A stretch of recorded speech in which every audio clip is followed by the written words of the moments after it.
नमस्कार, आप देख रहे हैं न्यूज 18। मैं हूं आपके साथ मेनका चौधरी। सुबह 9 बजे की खबरों को लेकर आपके सामने हाजिर हूं और सबसे पहले जो बड़ी खबर, चंदौली को योगी आदित्यनाथ गिफ्ट देने वाले हैं, ये हम आपको बताएंगे। लेकिन उससे पहले आपको बता दें कि प्रधानमंत्री नरेंद्र मोदी 7 दिसंबर को गोरखपुर को बड़ी सौगात देने वाले हैं और इसकी तैयारी गोरखपुर में हो चुकी है, जिसमें एम्स और खाद कारखाना भी है, जिसकी तैयारियां पूरी हो गई हैं। सीएम योगी आदित्यनाथ आज गोरखपुर में है। दूसरी खबर यह है कि सीएम योगी गोरखपुर के बाद वाराणसी और चंदौली के दौरे पर होंगे, जहां पर चंदौली को करोड़ों की सौगात देने वाले हैं। तीसरी बड़ी खबर, केंद्रीय गृह मंत्री अमित शाह राजस्थान बॉर्डर पर जवानों के साथ पल बिताए उन्होंने, उनके साथ रात का खाना भी खाया। और चौथी बड़ी खबर, मेक इन इंडिया के तहत अमेठी में AK-203 राइफल का निर्माण शुरू हो चुका है और इन सभी खबरों पर होगी हमारी नजर, तो बने रहें हमारे साथ। सबसे पहले बात सीएम योगी आदित्यनाथ की कर लेते हैं। तो CM Yogi Adityanath press conference करेंगे सुबह 10 बजे। ये प्रेस कॉन्फ्रेंस करेंगे। प्रधानमंत्री मोदी के दौरे पर वो चर्चा कर सकते हैं और जानकारी दे सकते हैं।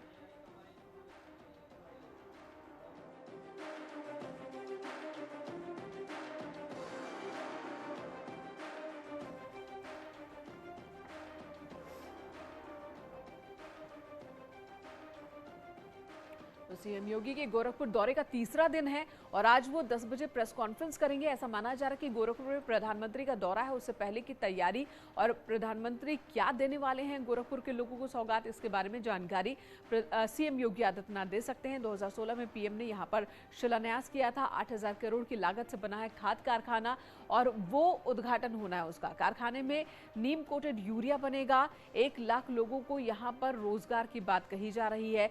3,850 मीट्रिक टन यूरिया प्रतिदिन बनेगा। वहीं 2016 में प्रधानमंत्री ने इसका शिलान्यास किया था। 2019 में ओपीडी की शुरुआत हुई थी। 7 दिसंबर को जनता को समर्पित करेंगे इन परियोजनाओं को प्रधानमंत्री। एम्स में 300 बेड के साथ इमरजेंसी वार्ड भी है। 16 ऑपरेशन थिएटर बनाए गए हैं। तो गोरखपुर में तैयारी पूरी हो चुकी है प्रधानमंत्री के कार्यक्रम को लेकर और उसी सिलसिले में आज CM Yogi Adityanath press conference कर सकते हैं। 10 बजे ये प्रेस कॉन्फ्रेंस होगी। रामगोपाल द्विवेदी हमारे सहयोगी इस वक्त हमारे साथ जुड़ चुके हैं। रामगोपाल का रुख करूंगी। रामगोपाल, आज CM Yogi Adityanath press conference करने वाले हैं। प्रधानमंत्री के दौरा और उसके अलावा और क्या बातें हो सकती हैं?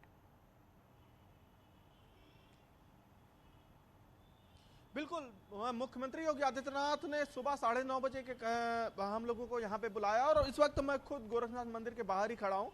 जो पीसी का मेन एजेंडा अभी तक सामने आया है उसमें प्रधानमंत्री के दौरे को लेकर है, क्योंकि प्रधानमंत्री परसों यानी कि 7 तारीख को गोरखपुर आ रहे हैं और वो यहाँ पे खाद कारखाने का लोकार्पण करेंगे। इसी के साथ वो एम्स का लोकार्पण करेंगे और तीसरी एक बड़ी सौगात ICMR का भी यहाँ पे लोकार्पण करेंगे, जिसके पास 9 हाईटेक लैब है। अगर इन तीनों चीजों को हम अलग अलग करके समझें तो जो खाद कारखाना है, जब योगी आदित्यनाथ गोरखपुर के सांसद बने यानी तभी से वो लगातार गोरखपुर के खाद कारखाने को चालू करने के लिए लगातार संघर्ष करते रहे। सड़क से लेकर संसद तक वो लड़ाई लड़ते रहे और अब जो लड़ाई उन्होंने लड़ी थी वो लड़ाई का अंतिम मुकाम मिल गया है। अब उसका लोकार्पण होना है। 7 तारीख से उसका लोकार्पण हो जाएगा।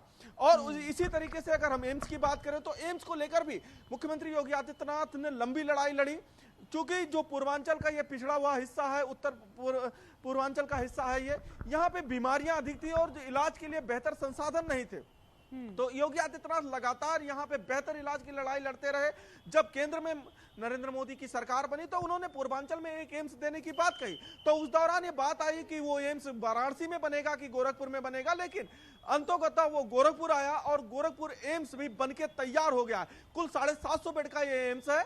अभी जो 7 तारीख से शुरू होगा वो 300 बेड के साथ एम्स की शुरुआत हो जाएगी और अगले 1.5 महीने के अंदर जो 450 बेड और बचे हैं वो भी शुरू हो जाए, यानी कि फरवरी तक 750 बेड कंप्लीट एम्स भी शुरू हो जाएगा। बिल्कुल, तो गोरखपुर की तस्वीर लगातार बदलती दिख रही है और उन्हीं बदलती तस्वीरों में एक अध्याय और जुड़ जाएगा 7 तारीख को, जो प्रधानमंत्री इन 2 बड़ी परियोजनाओं को जनता के सुपुर्द करेंगे। धन्यवाद आपका रामगोपाल, इस वक्त पूरी जानकारी देने के लिए। गोरखपुर के बाद सीएम योगी आदित्यनाथ 11:30 बजे सुबह वाराणसी पहुंचेंगे, जहां पर काशी विश्वनाथ धाम के लोकार्पण के लिए वाराणसी आ रहे हैं।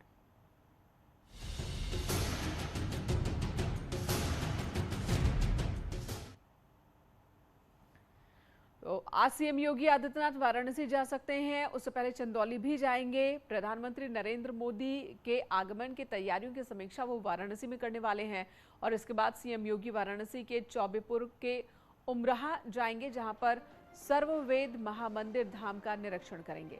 एक जनसभा को भी आज संबोधित करेंगे। चंदौली के रामगढ़ के लिए रवाना होंगे वो। चंदौली के रामगढ़ स्थित बाबा कीनाराम इंटर कॉलेज में करीब 30 करोड़ के विकास योजनाओं का लोकार्पण और शिलान्यास करेंगे मुख्यमंत्री। जनसभा को संबोधित करेंगे। दोपहर 2:30 बजे के बाद सीएम योगी लखनऊ के लिए रवाना हो जाएंगे।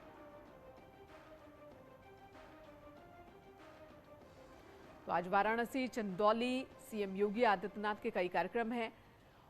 उपेंद्र द्विवेदी वाराणसी से इस वक्त हमारे साथ जुड़ चुके हैं। उपेंद्र, वाराणसी भी पहुंचने वाले हैं सीएम योगी आदित्यनाथ, क्या कार्यक्रम है वहां उनका?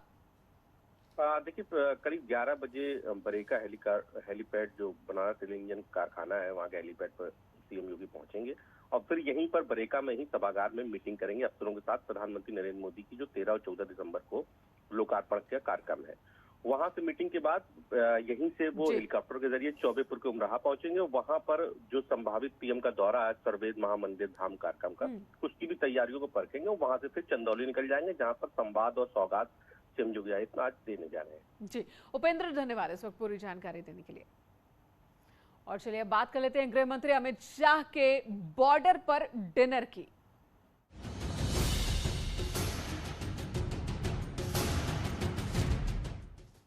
केंद्रीय गृह मंत्री अमित शाह राजस्थान के दौरे पर हैं। जैसलमेर दौरे के दौरान केंद्रीय गृह मंत्री अमित शाह ने बॉर्डर पर जवानों से मुलाकात की, उनके साथ डिनर भी किया। अमित शाह रोहतास चौकी पहुंचे, ये तस्वीरें वहीं की हैं। उन्होंने जवानों के साथ मुलाकात की, बॉर्डर पर किस तरह की चुनौतियां उनके सामने पेश आती हैं उसके बारे में बातचीत की। उन्होंने जवानों के साथ डिनर भी किया, साथ ही सैनिक सम्मेलन को संबोधित किया। इस दौरान उन्होंने बीएसएफ समेत अर्धसैनिक बलों के जवानों को बड़ी सौगात दी है। गृहमंत्री ने कहा कि अब अर्धसैनिक बलों के जवान भी परिवार के साथ 100 दिन बिता सके, इसकी व्यवस्था की जाएगी। और साथ ही उन्होंने जवानों को हेल्थ कार्ड की सौगात दी है। शाह ने कहा कि अब सभी जवानों का इलाज कैशलेस होगा। फरवरी के महीने तक करीब 25 लाख कार्ड जारी कर दिए जाएंगे और इस कार्ड के जरिए जवान अपने परिवार के लोगों का भी मुफ्त इलाज करा सकेंगे।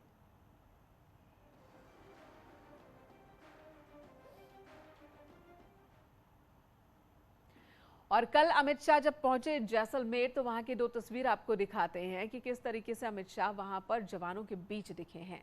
गृह मंत्री ने बीएसएफ के बॉर्डर आउटपोस्ट पर जवानों से मुलाकात की, बीएसएफ जवानों के साथ डिनर किया। उनके साथ केंद्रीय राज्य मंत्री गजेंद्र सिंह शेखावत और बीएसएफ के अधिकारी भी मौजूद थे।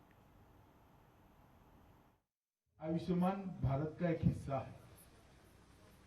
देश के प्रधानमंत्री नरेंद्र मोदी जी ने एक बहुत बड़ा निर्णय किया है कि सीआरपीएफ के सभी जवानों और उनके परिवारजनों को भी एक अलग अलग कार्ड दिया जाएगा और वो कोई भी अस्पताल में जाकर वो कार्ड को स्वैप कर अपने परिजनों का और खुद का इलाज कर सकते हैं, किसी भी प्रकार की बीमारी के लिए, किसी भी प्रकार के आपत्ति के। ना आपको कोई एप्लीकेशन देनी है, ना बिल देना है, ना बिल बाद में सीआरपीएफ से बीएसएफ से इसको अप्रूव कराना है, कुछ नहीं करना है। कार्ड स्वैप करने के साथ ही आपके परिजनों का आपका इलाज शुरू हो जाएगा। हाउसिंग सेटिस्फेक्शन रेशियो को भी हम इंप्रूव करने के लिए प्रयास कर रहे हैं। मुझे भरोसा है 2024 तक इसमें हम काफी सुधार कर लेंगे और कम से कम 1 साल के अंदर 100 दिन जवान अपने परिवार के साथ रह पाए, इस प्रकार की व्यवस्था भी हम अब साइंटिफिक तरीके से करने जा रहे हैं।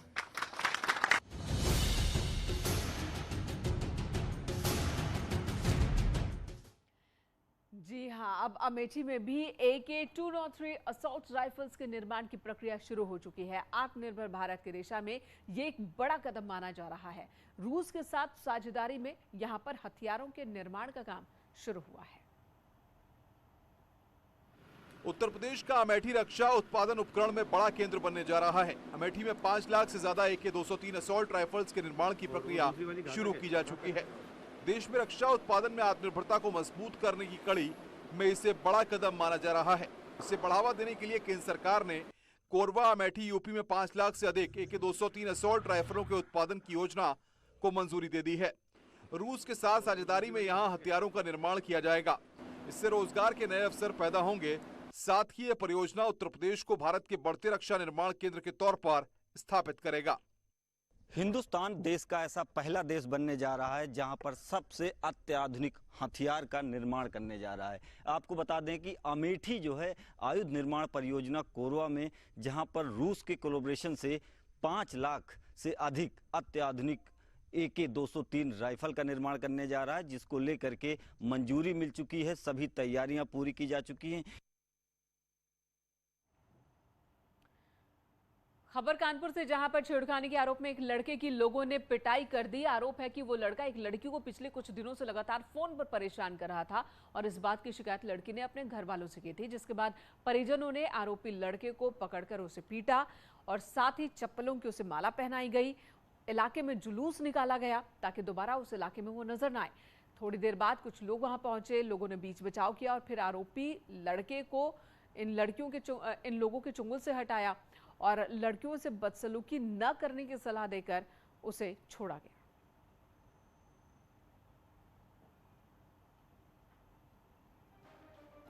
ये तस्वीर कानपुर की है, जहां पर एक मनचले की पिटाई पीड़ित लड़की के घर वालों ने की है और आरोप है कि ये लड़का बीते कुछ वक्त से लड़की को लगातार फोन पर परेशान कर रहा था। यहां एक ब्रेक के लिए रुकेंगे, तुरंत लौटते हैं।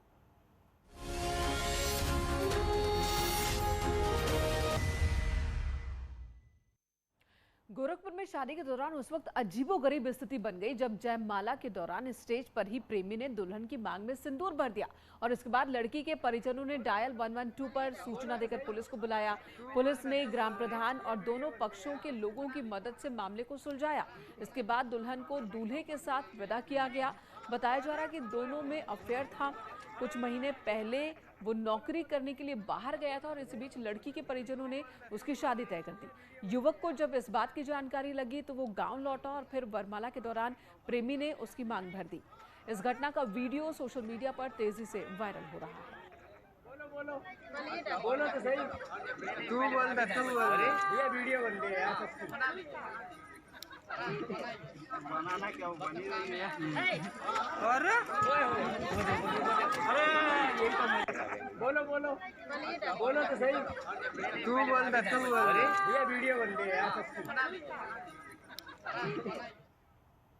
इधर गोरखपुर में आबकारी विभाग की एक टीम ने कच्ची शराब के कई ठिकानों पर छापेमारी की। बताया जा रहा है कि इस कार्रवाई के दौरान 5000 किलो लहन जब्त की गई, जिसे नष्ट कर दिया गया। जमीन में जगह जगह खुदाई करके आबकारी टीम ने भट्टियों की जानकारी जुटाई और जहां भी कच्ची शराब मिली उसे बिखेर दिया गया। कई लीटर शराब उन लोगों को कुछ बोरियों में भी मिली है, जिसे उन्होंने वहीं पानी की तरह बहा दिया। साथ ही कच्ची शराब का कारोबार करने वाले 4 आरोपियों के खिलाफ मुकदमा दर्ज किया गया है।